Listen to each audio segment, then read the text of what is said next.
Welcome to the CBS Radio Mystery Theater Archives, the only YouTube channel which has the original classic episodes of the CBS Radio Mystery Theater in order with no ads. Thank you for listening, and now, enjoy the show.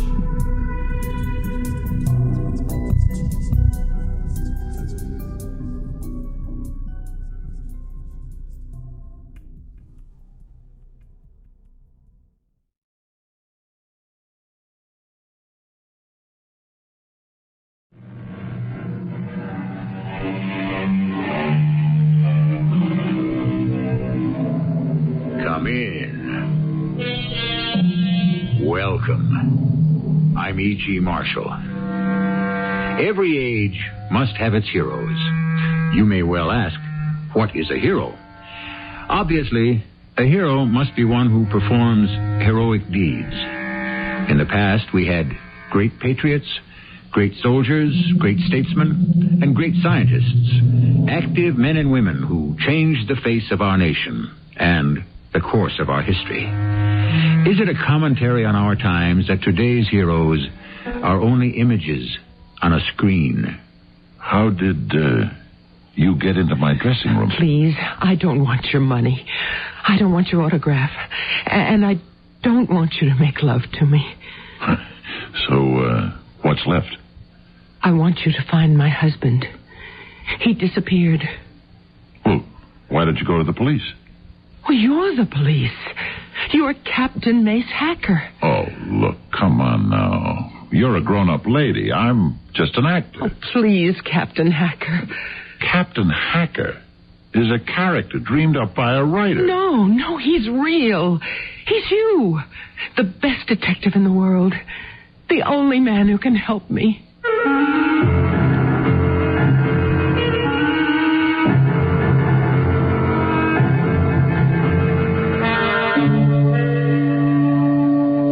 Mystery drama, The Shadow of a Killer, was written especially for the Mystery Theater by Dann and stars Fred Gwynne. I'll be back shortly with Act One.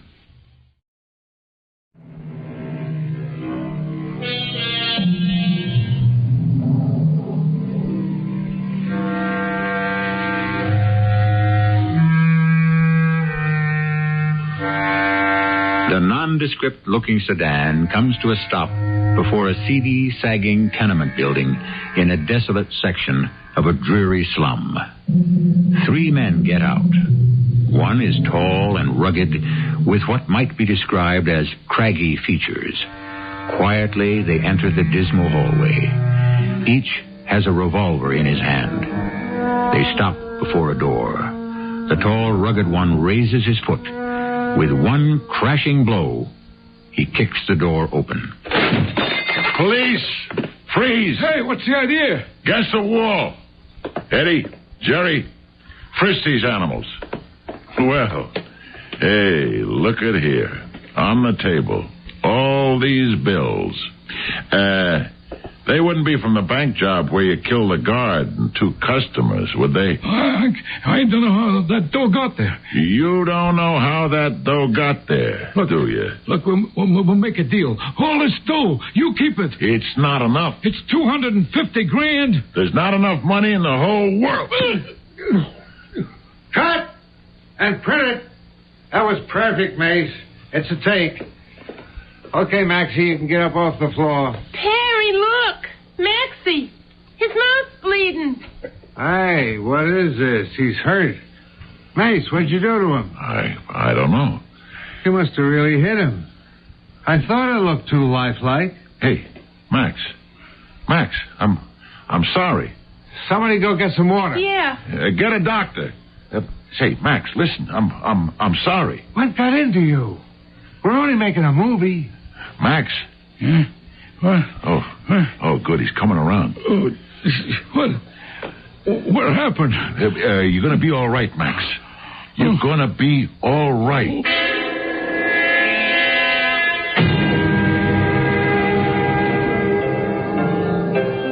Hi, Mace. Listen, Perry, maybe you better not call me Mace anymore. This never happened to me before. I never lost control in the scene. How's Max? He's okay. It'll be in the papers. Why? There was a reporter on the set from the Trib, a dame. You should have seen her eyes light up. I can see tomorrow's headlines. The violence is not phony in the TV series Captain Mace Hacker Homicide. Boy, that's all I need. That's worth $1 million in publicity. You know what I'd like to do? Walk away from the show. What, now? You're the hottest series in Hollywood. Perry, I'm scared. Of what? That's just it. I don't know. Maybe you ought to see a shrink. Perry, what do you think of me? Well, I always thought you were a good actor, but now I believe you're great. You get better every week. Yeah, but maybe. But I want the truth. When they first called me in to direct the series, it was just another cop story. No better, no worse. But may the good Lord forgive me, we have now become a work of art. Look, Perry, tonight I'm in no mood for soft soap. You've developed something with the show, Mace. You've brought it to a new height of realism. I'll tell you what, I'd like to go back to Broadway and do a play. In the first place, they'd never let you out of your contract. Second, you're doing some absolutely first-rate acting right now. That's the problem, Perry. I'm no longer sure it is acting. What does that mean? I wish I knew what it meant. It's got to mean something. Yeah. Perry, I've been trained as an actor. And I know that what we create is an illusion. Well, sure. But what if what we create is real? Real? How? In what way? Don't try to nail me down. It's just the character. I don't know. When I walk off the set, sometimes I get the feeling that I'm not walking away from it. You're too intense. That's no help. Perry, you're a stage actor, a fine one. You've played the classics, Shakespeare, Ibsen, Chekhov. You come out here to do a TV series. You're accused of selling out, of frittering away your talents.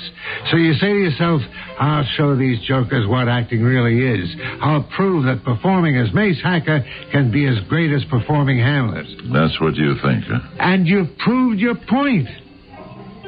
Now you can relax.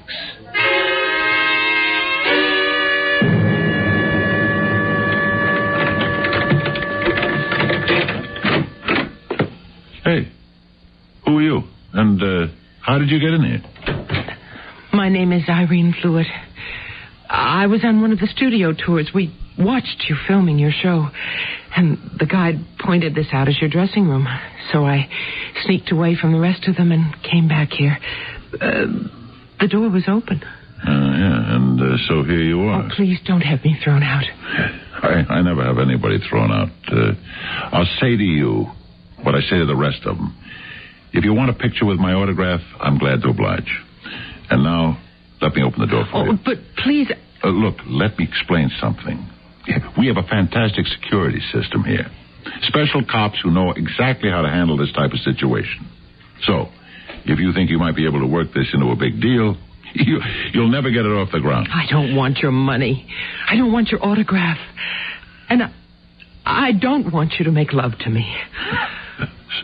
So what's left? I want you to listen. Look, I really don't have any time. I want you to find my husband. Find your husband? He's disappeared. Well, why don't you go to the police? You're the police. What? You're Captain Mace Hacker. No. I'm Alvin J. Miller. Please, Captain Hacker. Look, Mace Hacker is a character dreamed up by a writer. And I'm just an actor who plays the part. Don't say that. Mace Hacker is a fictional character. No, he is not a fictional character. Mace Hacker is the best detective in the world. There is no Mace Hacker. I see him every week. I believe in him. And now finally I'm talking to him. How would it be if I got you a taxi? No, please. Please don't dismiss me as if I were a nut. I know I sound like one, but I have seen you on television, and I feel your absolute dedication to law and order and justice. Oh, those words. Listen, the writers put those words in my mouth. But neither they nor anyone else can put that conviction in your voice. You are Mace Hacker, and you know it. You're the world's best cop because you've had more experience, more training than any police officer in the world. What are you talking about? Oh, what cop has worked on as many crimes as you have? And you've solved them because you used correct techniques. Look, I really don't have any more time. Oh, please. Please find my husband. Look, Mrs. Please. Fluid, you have to understand No. that No, don't turn me down. I have nowhere else to go. Please. Maybe they murdered him. Maybe who murdered him? I don't know. But he knew too much. About what? I don't know. But they had to get him out of the way. Who had to get him out of the way? They did. Who are they? My husband drives a truck. Last Wednesday night, he was very nervous. He couldn't eat his dinner.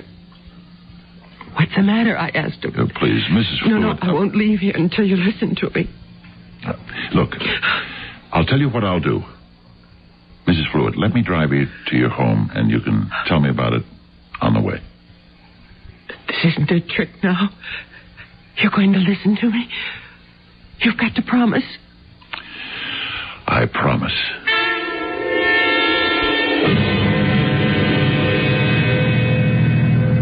Turn right here for Encero Beach. As I was telling you, he was very nervous. I guess you could say scared. I asked him what was the matter. At first he wouldn't say anything. And finally he said, Irene, I'm in a jam. Well, what does that mean, I asked. I better not tell you, he said. But I'm your wife, I said. And he said, I got to keep you out of this. And then... Yes? Well, then he just got up from the table and he went out. Where? I don't know. I haven't seen him since. He didn't come home that night. So next morning, I went to the police station. Uh-huh. What did they do? Oh, they listened. They wrote everything down. I gave them his picture, and that's it. Nothing's happening. How do you know? They're probably doing the very best they can. Well, I don't say they aren't. But their best isn't good enough. Look, all I know is my husband is gone. Look, Mrs. Fluid, he's your husband. You may feel a special way about him, but the fact is, he was in wrong somewhere. Somehow. He said so himself. He told you he was in a jam. But he wouldn't do anything wrong. I know. Oh, this is the house right here. Hey, this is the house. Quite a place. Well, ever since we were married, that's all both of us ever wanted. A nice place to live in. Oh, please, won't you come in? I'd like to, but I'm due back for a story conference in about 40 minutes. Please, So, find my husband. what makes you think I can? Because you're Captain Mace Hacker. Oh, please, let's not start that all over But again. you are. Whether you like it or not. Mrs. Fluid, I'm sorry. I have to go. You're afraid. Of what? Afraid you'll be unable to live up to your responsibility. What responsibility? Your responsibility to me. What responsibility do I have to you? To me and to the millions who watch you and who believe in you. I never asked anyone to believe in me. Oh, but you do. You speak to all of us and you say, I'm here. I'm here to protect you. You can count on me. Now, you know you say that. But those are just words. The writer's words. But we believe you. I believe you.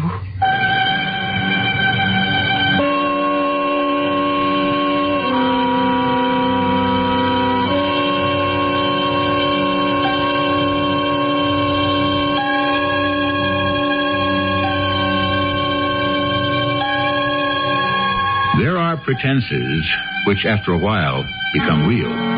If if not to the pretender, then to his audience. And why not? So many of us play a role in this life, and there are those of us who are actually paid fabulous sums to do it.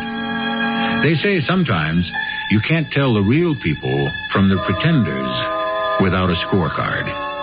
Maybe we'll have to issue some in Act 2, which comes shortly.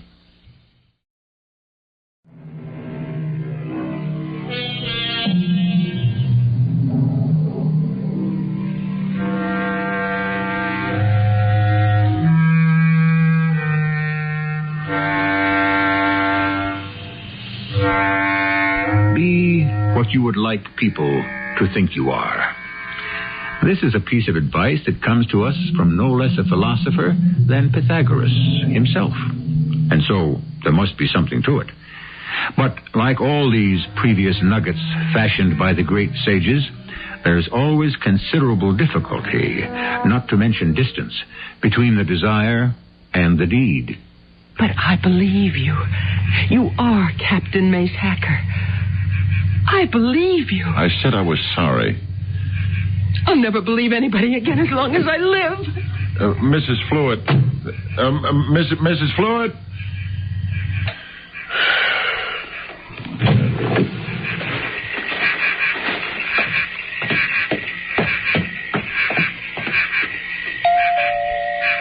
Mrs. Fluid? Mrs. Fluid?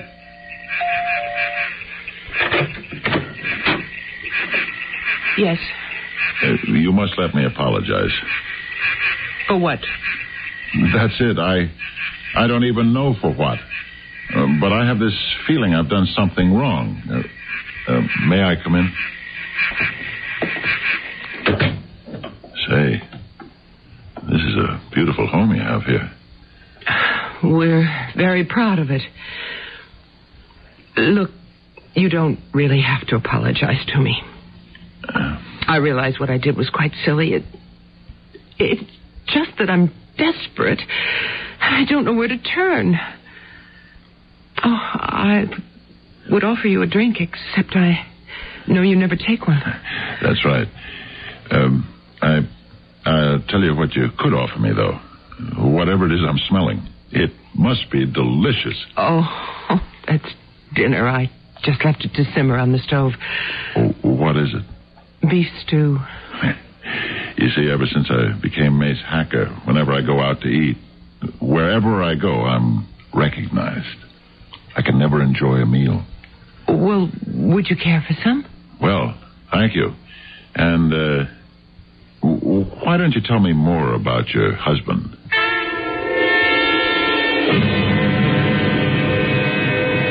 All right.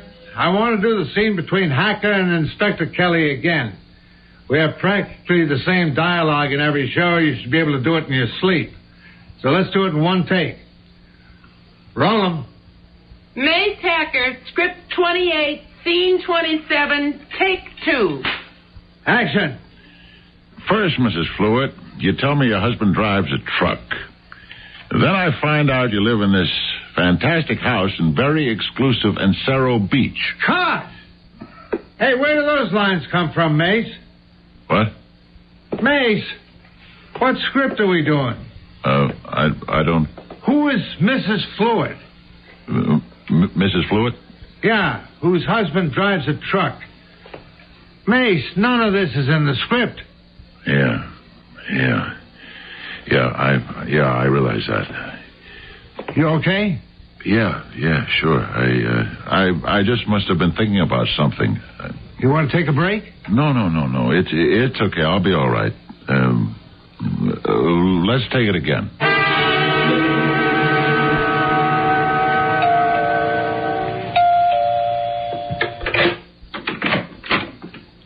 Hello, Mrs. Fluid? Oh, good evening. Do you mind if I come in? No, not at all. Mrs. Fluid, I want you to tell me the truth. About what? About your husband. I told you everything. You told me he drives a truck. Yes, that's right. Well, what other source of income does he have? None that I know of. I checked the records at City Hall. You bought this house for $170,000. Yes, we did. On a truck driver's salary? Well, he makes very good money. Not that good. He told me he came into some inheritance. An aunt of his died. Who was she? I don't know. I never met her. Well, he never did either. She lived in England. Who does your husband work for? Kazmaier. W.J. Kazmaier. What kind of outfit is it? Oh, they import novelties. You know, all sorts of little souvenir-type items from the Far East. It's a warehouse, huh? Yes, I think so. I see. And he drives the stuff from there to various stores and so forth? Well, I would imagine so. It seems to me you don't know very much about it. Well, he never talked much about his job. And you never wondered about where all the money was coming from? I was brought up in a family where a woman never asked her husband such questions. Who have you been talking to downtown at police headquarters? A certain Inspector Rockfield. Rockfield, huh? Do you know him? Inspector Rockfield. Who? Oh, yeah, anytime. Send him right in here. Mace Hacker, come right on in and sit yourself down. Thanks, Inspector. Hey, before I forget, September 23rd is the date for the annual PBA affair. I know the men will want you for guest of honor as usual. Sure. Mace, isn't it remarkable how I instinctively call you Mace? It's just because you happen to be so real to all of us in the department. Inspector. Hey, I guess you want my comments on the next script. Usually Perry calls me up about that. As usual, I've got nothing to say. Oh, a couple of little nitpicky things, but I don't even know if it pays to bring them up. Inspector, could I ask you a question? Yeah, shoot. What's being done on the George Fluitt case? The what? The George Fluitt disappearance. George Fluitt. That name doesn't ring a bell. Is it, something recent? It's very recent, Inspector. George Fluitt.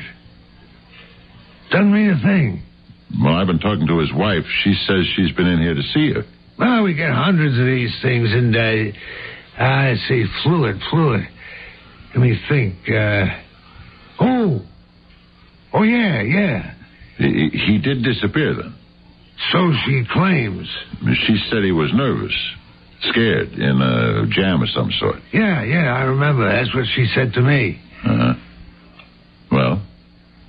Hey, we get 20, 30 disappearances a month like that. You know why? No. Your average guy who disappears fades out for two reasons. They both begin with a D. Dames or debts. So his wife, his mother, his sister, his girlfriend, whoever's left holding the bag, she comes in here and try to sweeten the pot. They figure if they can throw a little mystery into it, a little hint of homicide, maybe we'll try harder. So what you're saying is you don't believe her? What I'm saying is, don't worry about it, Mace. So what's so funny? That's exactly like the line in your show. When your boss, Inspector Kelly, tries to touch you off a case, don't worry about it, Mace. Yeah, and I always answer, okay, but do you mind if I scout around a little bit?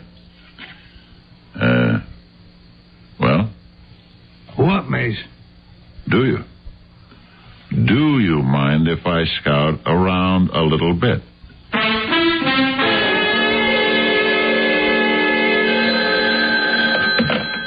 Yeah?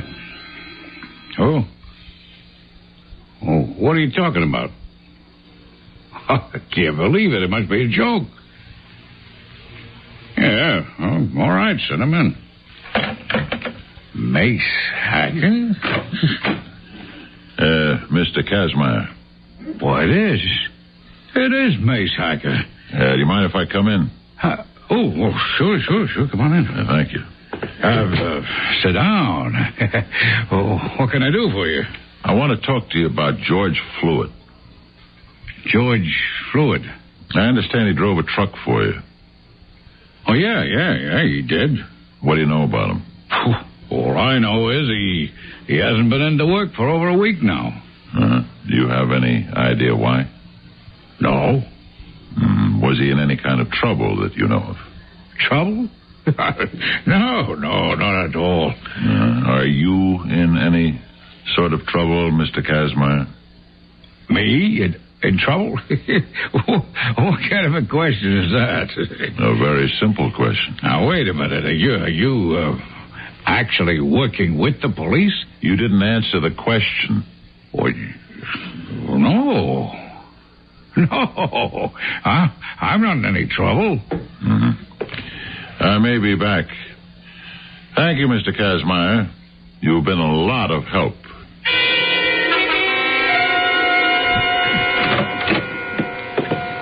You resting? Oh, no. Just going over my lines. Come on in, Perry.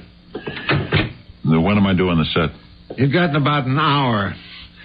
Listen, I got a phone call from that cop. You know, the technical advisor for the series, Roxfield. Yeah? Yeah. Kind of weird thing. And he had this crazy notion that you were actually talking to him like a cop who wanted to work on it. Well, they're not doing anything on it. If you ask me, this guy's been murdered. How do you know the guy's been murdered? Call it one of my famous hacker hunches. Now, wait a minute. You can't go around on the assumption you're a real cop. And she's not even a good-looking dame. Who isn't? I'm putting a couple of things together. First, you throw some lines into a script about a dame named Mrs. Fluid. All this out of left field. Then later, the inspector calls me and tells me you're trying to involve yourself in the disappearance of a guy named George Fluid. So I drove out to look. Who is this Mrs. Fluid to you? She asked me to find him. Why you? Because to her, I'm a cop named Mace Hacker. Yeah. I can understand that. To her, you're Mace Hacker. But who are you to you? Who am I? Yeah. Who are you?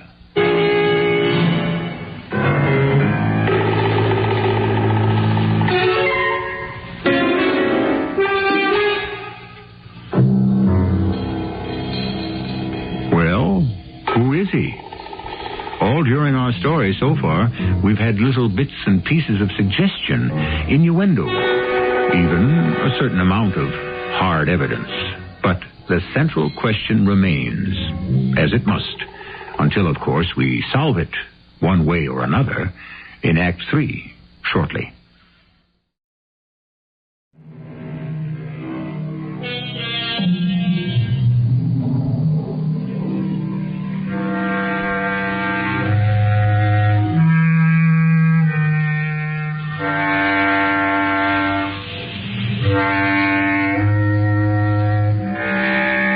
Most of us are fated to live out our fantasies in private. However, here we have an actor named Alvin J. Miller who plays the role of a television cop named Mace Hacker so convincingly that quite a few people have come to think of him as Mace Hacker. Indeed, their number has become so large that he's beginning to believe it himself. What are you trying to do, Mace? I'm going to find the killer of George Fluid. But you're not... I'm not what? You're not a real cop. I'm Mace Hacker. Now, listen. It happens. It happens to all of them sometimes, especially the actors who play doctors and detectives. You get so involved in it, after a while, it seems to be real. It is real. No, it is not. It's just a story that comes up on a screen for an hour, and it's gone. You turn off the picture, and it's all gone. But I'm still here. Mace Hacker is still here. Well, a lot of this is my fault. I've been working it too hard. Listen, maybe you'd better... I know what you're going to say. Maybe I should see a doctor. Why not? Why should you be the only big star that's never been to a shrink? Mace Hacker has to help this woman. Why? Because she's getting the runaround from everybody else.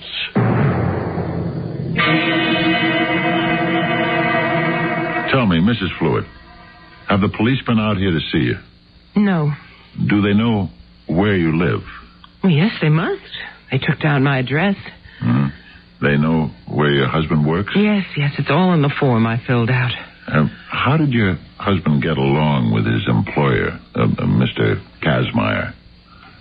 All right, I suppose. You suppose? Well, I told you he would never talk about business. I would assume if they didn't get along, Mr. Kazmaier would have fired him. It's that simple, isn't it? You live in a simple world, Mrs. Fluid. I'm sorry. And you still insist you have no idea why your husband should have been nervous or frightened that night? No, sir. Just exactly how much did your husband make a week? I told you he never discussed business with me. What did you do for money? He gave me some to run the household. How much? As much as I needed. How much did it come to? About $200 a week. And he paid all the bills? Yes, I suppose so. Did he keep any papers around the house? I don't know. You don't know? I keep telling you I don't know anything about business. But you know about this. It's a light switch, see? Turns on the electricity. You have to pay the utility company money for it, right? And this, see? It's a telephone. And it happens to be in working order. And every month the company sends you a bill. Well, yes, but... There's a mortgage on this house, and every month the bank has to be paid. So where are all these bills kept? Where's your husband's checkbook? Where does he keep his records? I told you, I don't know. You're lying. You have no right to talk to me like that. How much does your husband take home a week? Not enough to give you $200 for your pocketbook. Not enough to maintain a place like this. So where does the money come from? I don't know. You never asked yourself, how does a truck driver pay for this kind of a setup? I told you there was a legacy. What legacy? Where's the letter from the lawyer? I never asked him. You never asked him anything. Because you didn't want to know.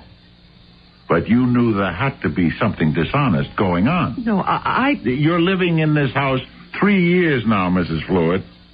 Where did you live before? And please don't tell me you don't remember. I didn't say that. You had a 2-room flat over on Vanderlee. Not such a hot neighborhood. Your husband worked for a big national outfit, Universal Transport. But everything changed the day he took the job with Kazmaier. Didn't it?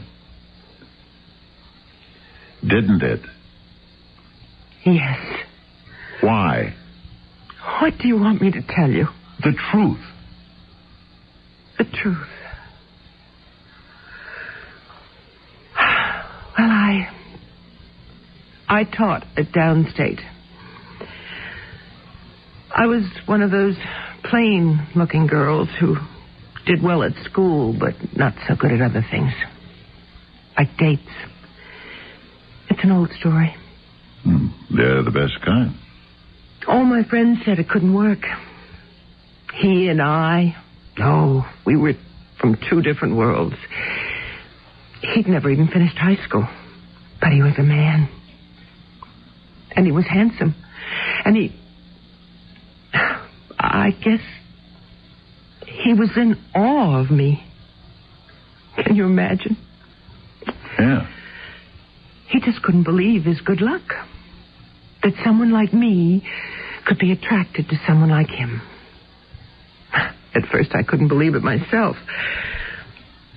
I come from a very poor background. I worked hard to put myself through school.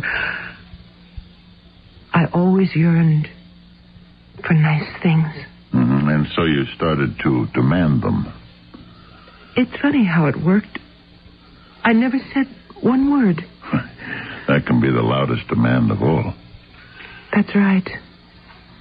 The money started to roll in. It's the only way I can describe it. And you never asked him a single question. I couldn't. Why not? Because I had to justify it to myself. And so I created a kind of make-believe world where everything was all right. And then when he disappeared, I couldn't accept it. So I also had to go to a make-believe detective. What else can I tell you? I guess you told me everything.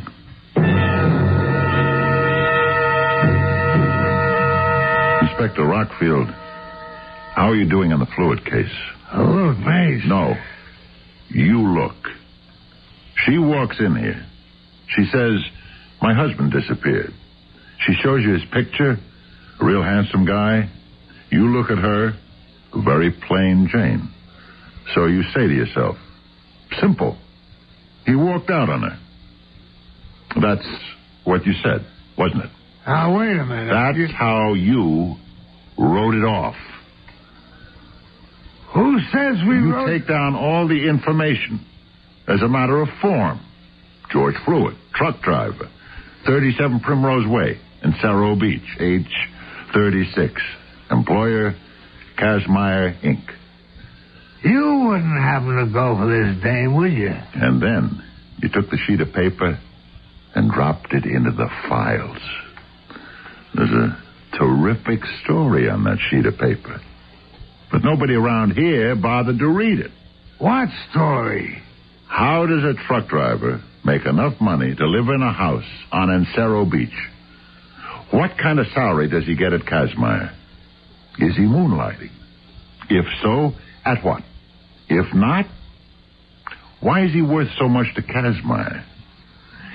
Kazmaier imports novelties from the Far East. So, what else could they be importing? 100 questions. But how many did you ever ask yourselves? None. Now, look. This investigation is proceeding along in an orderly manner. Hey, you wouldn't kid an old buddy, would you? I'm telling you. The secret lies at Kazmaier.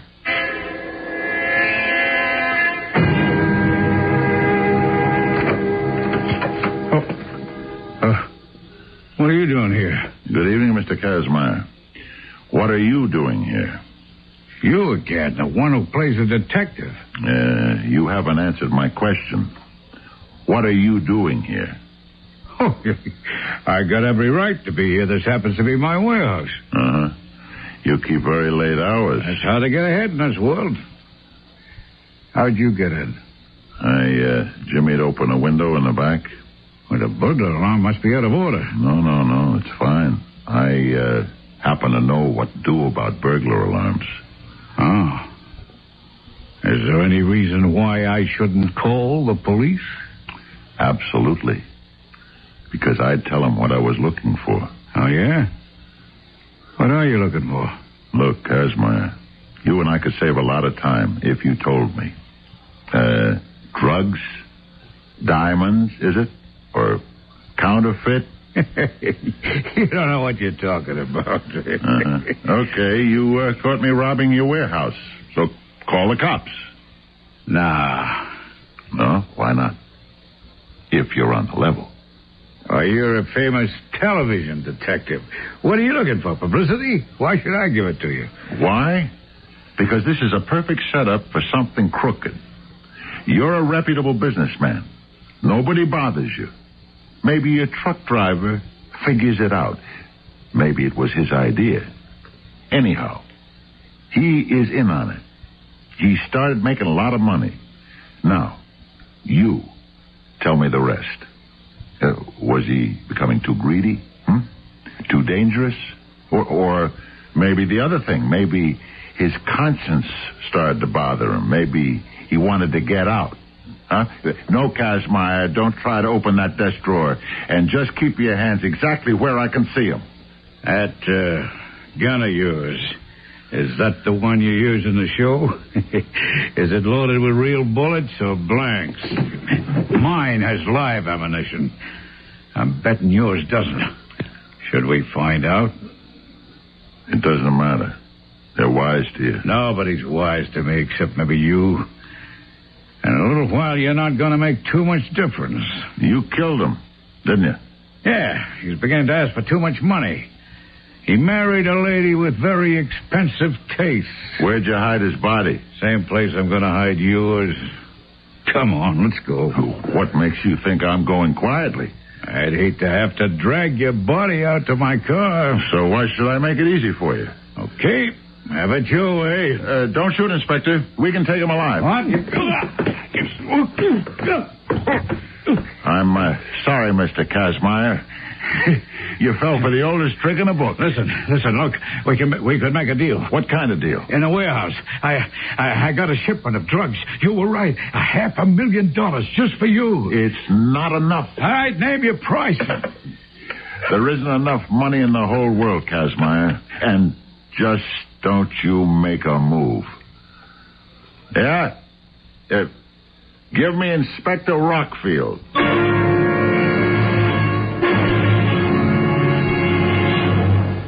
Mace, it's absolutely fantastic. You actually found the killer of this fellow Fluid. You solved the case. Yeah. Well, how'd you do it? Oh, how do I always do it?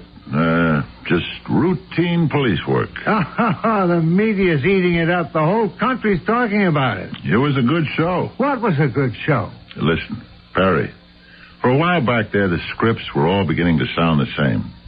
But this time, the writers really wrote a great one. About Irene Fluid and her husband. Mace, that wasn't a show. You never even meet the guy. But, you know, you can picture the whole relationship he has with his wife. The writers could only come up with something like that every week. We're ready on the set, Perry. Yeah, okay. You ready, Mace? You know me, Perry. I'm always ready. All right, everybody. Places. Roll 'em. Mace Hacker, script number 52, scene 1, take 1.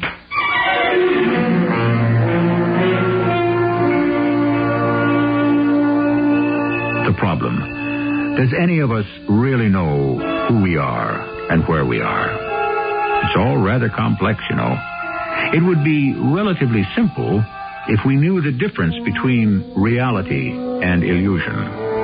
At one time, the separation was quite obvious. Now, it may not even exist. But I do, and I shall return shortly.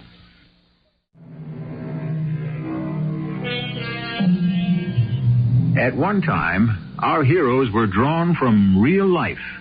They were real people who did real things. Buffalo Bill actually rode a horse in the wild, untamed West and shot buffalo. Today, our Western heroes are movie stars. Our great soldiers are movie stars. Our great doctors and detectives and lawyers are movie stars. And we invest these shadows on the screen with reality. And it isn't necessarily their fault if we take their make-believe seriously. And if, after a while, they do too. Our cast included Fred Gwynne, Joyce Gordon, Robert Dryden, and Ian Martin. The entire production was under the direction of Hyman Brown. I hope you enjoyed this episode of CBS Radio Mystery Theater. If you've enjoyed this and want to hear more, please subscribe to this channel. You can also visit my other YouTube channel by searching Mr. Brian McCarthy in the YouTube search bar. Till then, thanks for listening.